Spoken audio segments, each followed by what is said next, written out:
Permenpan nomor 14 tahun 2023 ini terkait dengan pengadaan P3K, pengadaan P3K perjanjian kontrak itu. Di situ disebutkan bahwa dalam pelaksanaan pengadaan P3K itu ada dua panitia.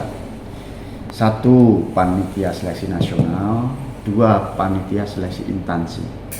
Sebelumnya di pasal 3 itu disampaikan bahwa prinsip seleksi pengadaan P3K itu kan kompetitif, adil, objektif, transparan, bersih dari praktek korupsi, kolusi, dan nepotisme, serta tidak dipungut biaya. Ini prinsip dalam pengadaan P3K tahun 2023 yang disampaikan lewat Permenpan nomor 14 tahun 2023. Disampaikan lagi bahwa ada dua panitia, panitia seleksi nasional dan panitia seleksi instansi. Panitia seleksi nasional ini yang dikomandoi oleh BKN, ini memfasilitasi, ada beberapa tupoksi masing-masing antara Panselnas dan Pansel instansi. Panselnas itu yang memfasilitasi terkait dengan CAT-nya, prosesnya, kelulusannya. Itu kewajiban, kewenangan di BKN selaku ketua Panselnas dalam pengadaan kali ini. Jadi CAT yang digunakan dalam proses perekrutan pengadaan P3K tahun 2023 ini adalah menggunakan CAT BKN. Nah, ini kewenangan ada di BKN. Yang lulus siapa, bagaimana sistemnya, yang tahu BKN, bukan Pansel instansi.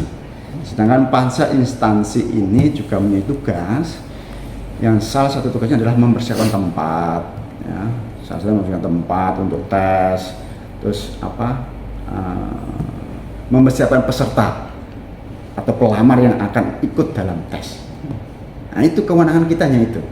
Ketika sudah masuk ruangan untuk tes, itu sudah tidak kewenangan kami, itu kewenangan mutlak ada di Panselnas, dalam hal ini BKN.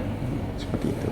Jadi sangat tidak mungkin kami mencampuri urusan lulus atau tidaknya pelamar yang akan ikut dalam pengadaan seleksi P3K tahun ini.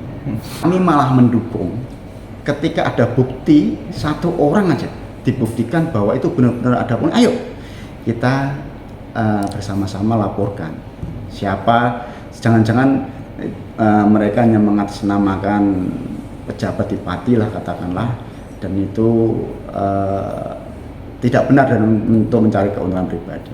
Ayo kita sama-sama dalam hal ini menjaga benar terkait dengan pengadaan P3K tahun ini yang dideklar oleh BKN jujur, adil, kompetitif, dan transparan seperti itu. Bahwa CAT yang dipakai adalah CAT BKN, bukan CAT yang lainnya. Ya monggo itu monggo aja lah. Yang pasti itu tidak kewenangan kami, itu ada di BKN. Jadi CAT yang dipakai sekali lagi kami sampaikan adalah untuk pengadaannya ada CAT BKN yang sudah diakui kejujurannya, keadilannya, dan transparansinya. Dan sekali lagi kami himbau ke masyarakat bahwa pengadaan tahun ini, pengadaan P3K tahun ini adalah benar-benar sesuai dengan normatif, ya, menggunakan CAT BKN. Jadi kami himbau jangan terbujuk rayu oleh oknum yang mengatasnamakan pejabat siapapun itu di Pati, ya, dengan imbal-imbalan uang, dengan iming-iming uang untuk memasukkan, bisa meloloskan menjadi P3K di Kabupaten Pati tahun ini. Itu tidak benar, dan itu pembohongan. Ya, mari kita sama-sama menjaga keberlangsungan ini terkait dengan pengadaan P3K ini, biar apa yang didapatkan dari hasil P3K ini benar-benar murni dan yang dibutuhkan oleh Pemkab Pati.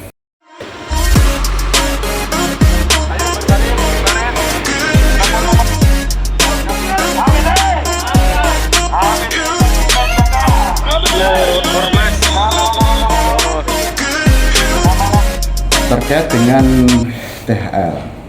THL teknis ya. Jadi gini,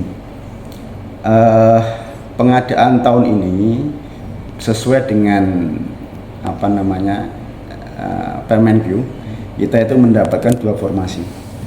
1 formasi guru, 2 formasi kesehatan, yang teknis masih kosong pada saat itu. Kami dari BKPP selaku pelaksana teknis meminta arahan terkait kebijakan ini, karena formasinya yang diberikan di sesuai Permenq terlalu besar. Sedangkan salah satu sisi beban anggaran kita untuk belanja pegawai sudah lebih dari 30%. Sedangkan amanat undang-undang itu maksimal belanja pegawai harus 30%. Saat ini kita sudah 34%.